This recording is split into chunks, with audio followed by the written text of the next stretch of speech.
Bismillahirrahmanirrahim. Assalamualaikum warahmatullahi wabarakatuh. Alhamdulillahirrahmanirrahim. Hari ini kita bisa berjumpa kembali untuk melanjutkan pembahasan mengenai pewarnaan. Untuk pertemuan kali ini kita akan membahas lebih detail mengenai pewarnaan histokimia dan juga pewarnaan imunohistokimia. Pewarnaan histokimia minggu lalu sudah kita sedikit singgung tentang tipe-tipenya, jenis-jenisnya apa saja, kemudian contohnya juga bagaimana. Untuk pertemuan kali ini, pewarnaan histokimia akan kita lanjutkan dengan pewarnaan imunohistokimia.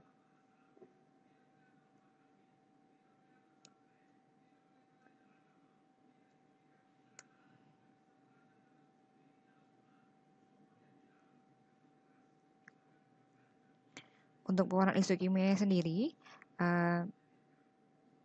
pada prinsipnya dia adalah mewarnai jaringan-jaringan tertentu di mana dia menghasilkan senyawa kimia yang dapat kita warnai. Untuk sel atau jaringan itu tersusun atas molekul-molekul kimia. Oke, dapat kita lihat di sini perbedaan antara histokimia dan juga pewarna imunohistokimia, di mana keduanya antara histokimia dan juga pewarna imunohistokimia merupakan pewarnaan lebih lanjut dibandingkan pewarnaan biasa seperti hematoxylin eosin kemarin ya. Jika hematoxylin eosin itu hanya untuk mengamati perbedaan antara inti sel dan juga sitoplasmanya, untuk histokimia dan juga imunohistokimia ini lebih rinci dan lebih detail dibandingkan dengan pewarnaan biasa. Yang pertama kita ulang kembali mengenai histokimia. Dia memiliki prinsip di mana molekul kimia pada suatu jaringan itu akan bereaksi dengan zat warna di mana dia menghasilkan warna spesifik untuk kita identifikasi. Mereka tahu bahwa sel atau jaringan itu kan tersusun atas molekul kimia. Nah, kita memanfaatkan si enzim histokimia ini menjadi penghubung antara reaksi biokimia yang terjadi pada satu jaringan dan juga mengamati perubahan morfologinya. Jadi di sini yang dilihat itu tidak hanya strukturnya, tapi juga kita bisa melihat perubahan warna dalam setiap histologi. Pewarnaan histokimia ini merupakan pewarnaan yang dinamik yang dapat mencerminkan metabolisme yang tidak normal akibat kerusakan suatu jaringan. Kemudian jika pewarnaan imunohistokimia ini karena imunohistokimia berarti di sini yang terlibat adalah reaksi imunologi dan juga kimia. Imunologi karena prinsipnya adalah adanya ikatan antara antigen dan antibodi. Kemudian karena antigen dan antibodi ini tidak bisa diamati dengan kasat mata begitu ya, maka perlu adanya penanda atau marker yang kerjanya berdasarkan cara kerja zat kimia ya. Dia bisa mengikat menjadi label untuk reaksi antigen dan antibodi tadi. Ikatan antara antigen dan antibodi ini diikatkan ke spasi penanda sehingga dia akan tervisualisasikan dengan adanya kromogen yang berkaitan dengan penanda tersebut. Untuk imunohistokimia ini markernya bisa bervariasi seperti senyawa berwarna, zat perfluoresensi, logam berat, label radioaktif dan juga enzim. Macam pewarna histokimia, mulai sudah sempat kita bahas sedikit ya. Ada uji histokimia terhadap karbohidrat, ada uji histokimia terhadap lipid, ada uji histokimia terhadap asam nukleat, terhadap protein dan juga terhadap ion. Sementara untuk imunohistokimia itu kita bisa melihat protein, karbohidrat, asam nukleat, di mana akan kita reaksikan dengan antigen juga antibodi. Untuk histokimia terlebih dahulu. Yang pertama ada uji histokimia terhadap karbohidrat. Karbohidrat kemarin sudah kita singgung juga ya bahwa ada karbohidrat netral, ada karbohidrat asam yang bisa kita warnai supaya kita bisa melihat kandungan dari suatu jaringan tersebut. Untuk pewarnaan karbohidrat bermacam-macamnya, ada pewarnaan selulosa, ada pewarnaan asam hyaluronat, ada pewarnaan glukosanya, glikoprotein, tergantung dari senyawa apa yang kita ingin lihat. Karbohidrat ini tersebar dalam seluruh jaringan, baik di permukaan sel, dalam sitoplasma dan juga matriks ekstraseluler, di mana keadaan jaringan yang patologis ini menyebabkan adanya perubahan jumlah karbohidrat yang tertimbun dalam jaringan tersebut. Nah, contoh karbohidrat dalam jaringan yaitu ada glukosa, misalnya darah dan cairan tubuh, glukosamin ini ya, penyusun utama cangkang krustase, ada galaktosamin, komponen tulang rawan, ada glikogen, misalnya di hepar, di otot, di fetus, kemudian glikoprotein, seperti penyusun tendo dan ligamentum, ada cerebrosida di otak ya dan sabut-sabut mielin, kemudian mungkin ada bentuk selulosa, mayoritas ini ada dalam tumbuhan jika selulosa. Jika di hewan, selulosa misalnya adanya pada Cactus digestivus siput. Contoh karbohidrat yang lain mungkin ada asam hyaluronat, yaitu tipe mukopolisakarida, merupakan substansi jaringan pengikat dapat ditemukannya di substansi jaringan pengikat dan juga cairan pleura dan dalam tali pusat fetus. Berikut contoh-contoh pewarnaan karbohidrat, misalnya ada periodic acid shift, di mana pada PAS ini digunakan untuk melihat karbohidrat yang netral, uji positifnya nanti dia berwarna magenta. Kemudian ada Asian Blue Method, dia akan mewarnai karbohidrat asam berwarna biru. Kemudian ada kombinasi antara Asian Blue dan juga PAS teknik, Mukikarmin teknik, colloidal iron teknik, metachromatic staining, iodine staining for glycogen, enzymatic digestion teknik seperti diastase digestion, sialidase digestion, dan juga hyaluronidase digestion. Nah, ini untuk PAS, dia ini digunakan tadi untuk mendeteksi karbohidrat netral ya, seperti ini hasilnya. Yang positif itu positif mengandung karbohidrat netral, dia akan berwarna magenta. Kita bisa lihat ini di preparat musin dalam Tractus digestivus, glikogen dalam hepar, membran basalis, seren, dan kulit. Jadi intinya pokoknya si PAS ini dia fungsinya untuk mengamati karbohidrat yang netral. Ini prosedurnya, yang jelas kita harus mendeparafinisasi terlebih dahulu sebelum kita melakukan pewarnaan ya, supaya pewarnanya bisa masuk ke dalam jaringan. Kemudian kita masukkan dalam asam periodat, kita celup ke air untuk pembilasan. Kemudian kita masukkan dalam reagen sieve selama 10 menit. Kemudian letakkan dalam larutan asam sulfurosa 2 menit. Kita lakukan 3 kali, kemudian kita bilas mengalir kembali, dan juga kita lakukan dehidrasi alkohol bertingkat. Setelah kita dehidrasi, bisa dilakukan clearing dengan silol ataupun toluol, dan terakhir kita akan mounting. Kita amati di bawah mikroskop untuk jaringan yang dia itu positif mengandung PAS, dia akan mengandung karbohidrat netral, dia akan berwarna magenta seperti ini. Kemudian untuk pewarna glikogen itu ada metode base karmin. Dia merupakan campuran dari hematoksilin haris dan karmin. Kemudian metode Bauer, metode lead tetraacetat, dan juga metode iodine. Untuk mukopolisakarida asam, kita bisa lihat menggunakan metode Asian Blue. Metode Asian Blue ini prinsipnya dia mewarnai karbohidrat yang asam warna biru karena adanya ikatan gugus hidroksil dengan si Asian Blue tadi. Kemudian ada metode thionin dan toluidine blue, ada metode Hale, metode Muller-Maury, dan juga metode Asian Blue kombinasi dengan periodic acid shift. Seperti ini pewarnaannya, ada karbohidrat netral itu warnanya magenta, sementara karbohidrat yang asam dia warnanya biru seperti ini. Untuk pewarnaan amiloid, kita bisa menggunakan kongoret, dahlia, kristal violet, iodin, dan juga metil violet. Si amiloid ini biasanya tertimbun dalam jaringan pengikat dalam keadaan patologis. Untuk metode pewarnaan karbohidrat yang lain, misalnya ada metode Leach-Bismarck-Brown, ada metode pewarnaan Mukikarmin, ada juga metode Asian Blue kombinasi dengan Corantin Phosphate, kemudian metode Giraud dan Leblond.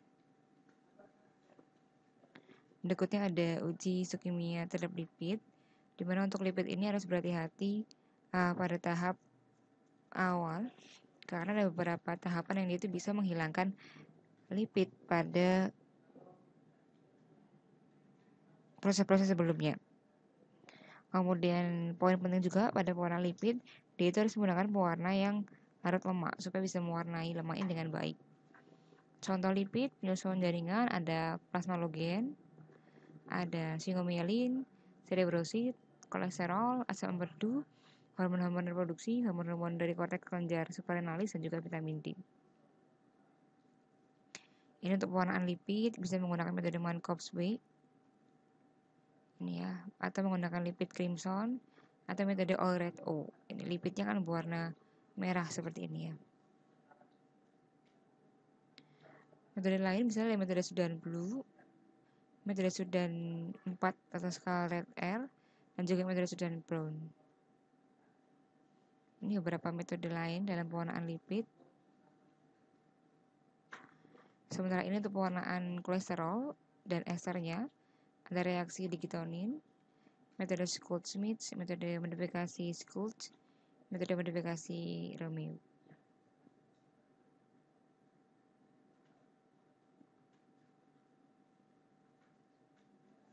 Ini untuk metode pewarna fosfolipid, ada metode asid hematin, metode nilai blue sulfat, juga metode Pierce.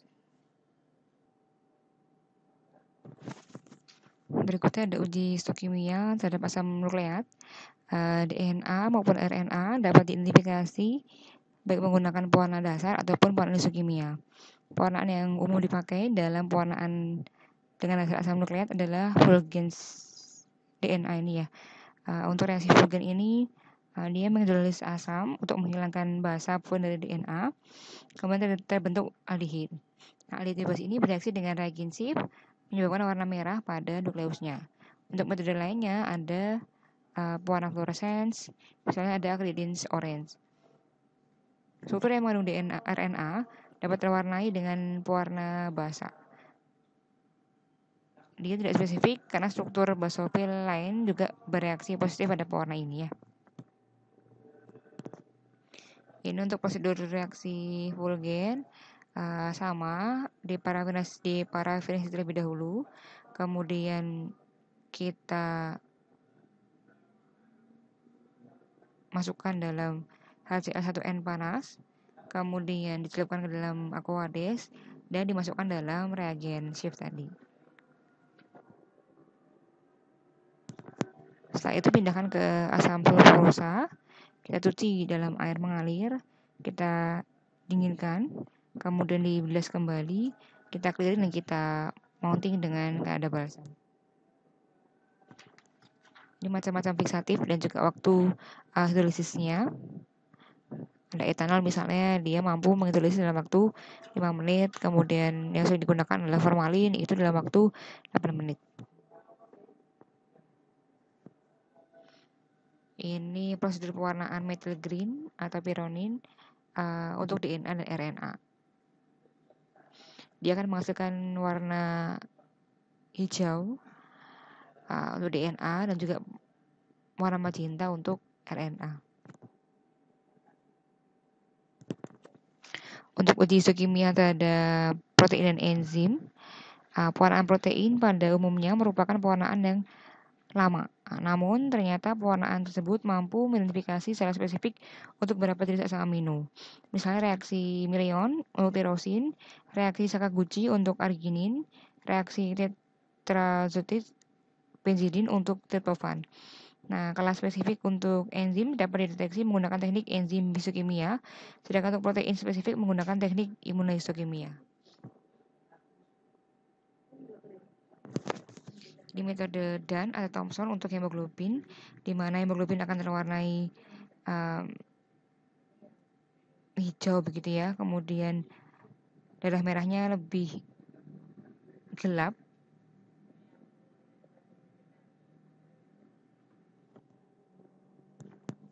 Ini metode Masons atau Fontana untuk melanin akan terwarnai gelap pada melaninnya dan merah pada nukleusnya. Untuk enzim, kita tahu bahwa dalam setiap reaksi dalam tubuh kita itu membutuhkan enzim sebagai biokatalisator. Tiap sel dalam waktu bersamaan itu bisa melibatkan berbagai jenis reaksi kimia. Deteksi enzim secara histokimia dapat menunjukkan struktur sel tertentu karena beberapa organel sel mengikat enzim spesifik. Contohnya ada asid fosfatase untuk lisosom, glukos 6 fosfatase untuk retikulum endoplasma. Ini untuk enzim alkalin fosfatase, yaitu adanya di sepanjang brass border tubulus contortus venous pars proximalis atau endothel kapiler. Metode perwarnaan adalah metode alkalin fosfatase kobalt dari gomoal dan juga metode alkalin fosfatase azo. Untuk uji kimia terhadap ion, beberapa ion seperti besi, kalsium, fosfat merupakan ion yang paling sering deteksi dalam waktu jaringan, di mana pewarnaan dengan prinsip ionik sulit untuk dideteksi dikarenakan ukurannya yang sangat kecil dan juga cenderung untuk berinfusi. Beberapa ion secara normal akan terhentikan akibat berikatan dengan protein jaringan. Ini beberapa ion yang bisa dideteksi, misalnya ada ferri, ini ya, terlihat pada jaringan yang mengandung hemoglobin. Dia ditunjukkan dengan reaksi amonium sulfit. Ada juga ion fosfat.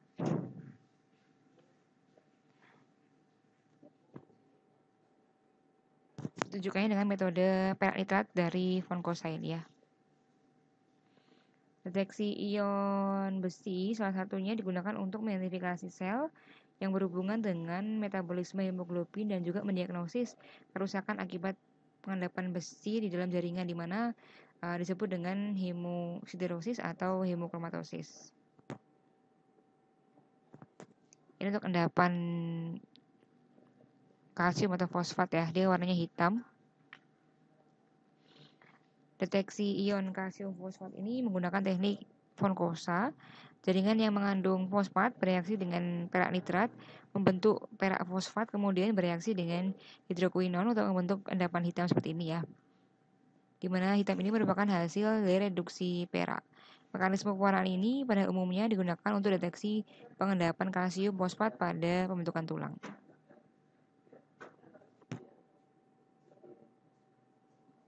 Kemudian kita lanjut ke reaksi imunohistokimia. Untuk pewarnaan histokimia ini, syarat bahan aktif yang dapat dideteksi dengan imunohistokimia itu yang pertama dia dapat membentuk antibodi yang spesifik terhadap bahan aktif. Kemudian dia bahan aktifnya harus terakumulasi dalam jumlah yang cukup sehingga dapat diikat oleh antibodi spesifik. Di mana untuk pewarnaan imunohistokimia ini tergantung dari jenis jaringan, kemudian derajat sensitivitas dan juga waktu. Kemudian manfaat dari imunohistokimia sendiri, dia bisa untuk mengidentifikasi atau karakterisasi antigen, kemudian menentukan diagnosis terapi dan juga prognosis kanker. Mungkin kita akan mengingat kembali ya mengenai antibodi dan juga antigen. Kita tahu bahwa dalam tubuh kita itu akan menghasilkan antibodi jika mana zat asing gitu ya. Atau dia merupakan pusat teknik imunohistokimia dalam mendeteksi satu bahan aktif.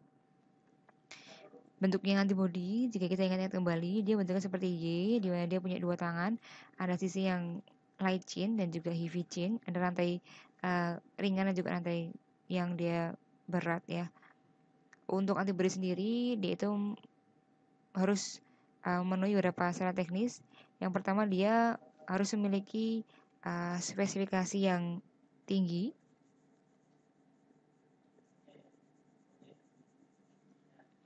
Kemudian dia jumlah antibodi yang cukup pada waktu pewarnaan. Kemudian afinitasnya tinggi. Dan juga antibodi mudah didapat. Antibodi mempunyai dua tipe, yaitu yang monoklonal juga poliklonal.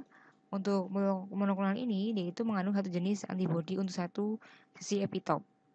Sementara untuk poliklonal, yaitu memiliki lebih dari satu sisi epitop ya. Kemudian dia spesifitasnya lebih rendah dibandingkan dengan antibodi yang monoklonal. Namun afinitasnya jika berkaitan dengan antigen itu lebih tinggi, yang poliklonal. Untuk pewarnaan imunohistokim sendiri ada dua, yaitu yang langsung dan tidak langsung.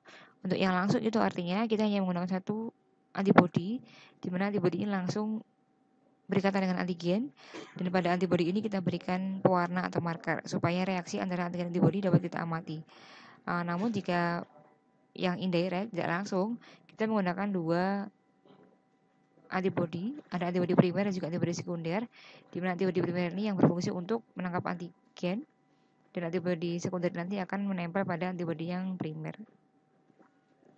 Ini contoh pewarnaan imunohistochemia saya ambilkan dari CRC untuk pewarnaan protein P53 ya. Protein P53 ini merupakan protein yang berperan pada siklus sel. Dia merupakan tumor supresor gen. Artinya dia ini bisa menekan pertumbuhan tumor karena dia mampu mendeteksi adanya kerusakan pada pembelahan sel. Apabila ada sel yang mengalami keanehan pada proses pembelahan selnya, maka oleh protein P53 ini sel tersebut akan dimusnahkan begitu ya, tidak lanjut kepada proses pembelahan berikutnya. Namun jika tidak ada protein P53 ini, maka sekalipun ada kerusakan pada sel itu, maka sel-sel itu terus membelah. Nah, ada pengujian terhadap P53 ini karena P53 ini memegang peranan penting pada penanganan kanker begitu ya. P53 ini harus dihasilkan pada sel-sel yang terindikasi memiliki potensi sel kanker karena untuk membatasi pertumbuhannya. Untuk imunohistochemia untuk mewarnai P53 ini seperti ini. Untuk protein P53 ini akan terwarna gelap seperti ini ya.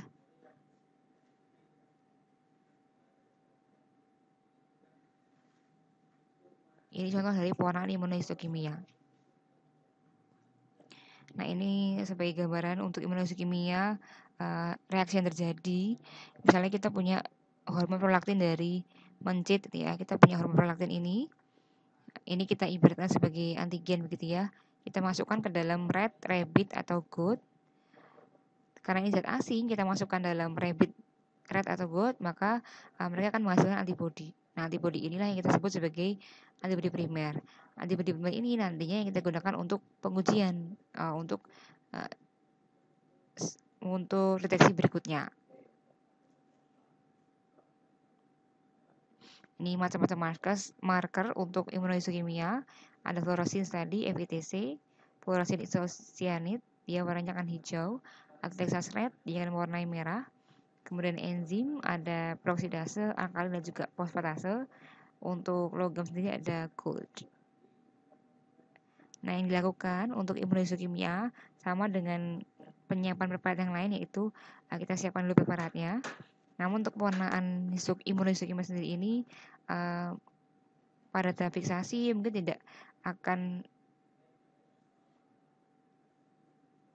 lama ya, karena pada fiksasi sendiri ini dapat mempengaruhi kondisi protein sehingga harus dilakukan dengan hati-hati, di mana sampling harus dilakukan dengan cara yang cepat untuk menghindari rusaknya jaringan.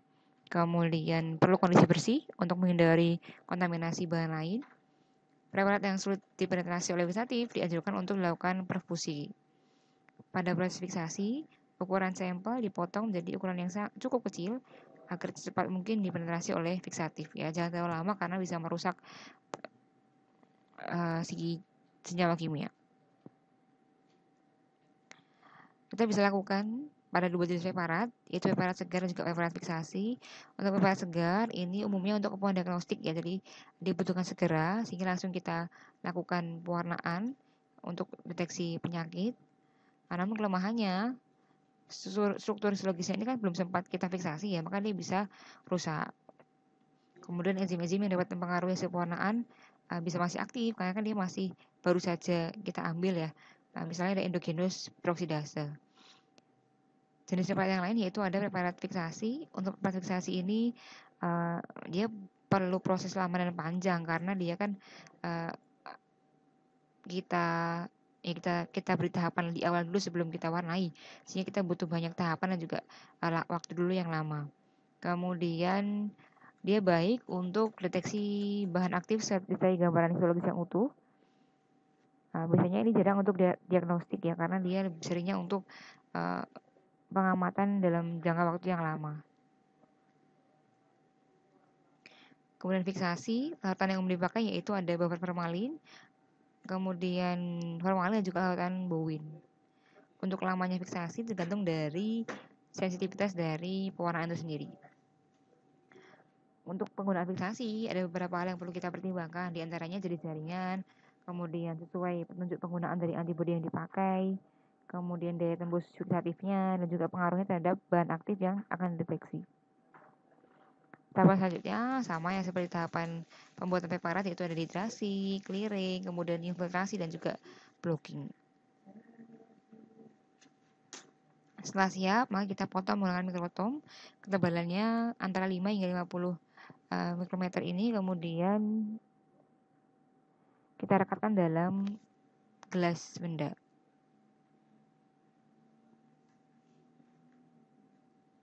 Beberapa bahan perekat yang bisa digunakan untuk imunohistochemia yaitu ada polyalisin, kemudian silan, dan juga putih telurnya yang paling simpel dan sederhana ya.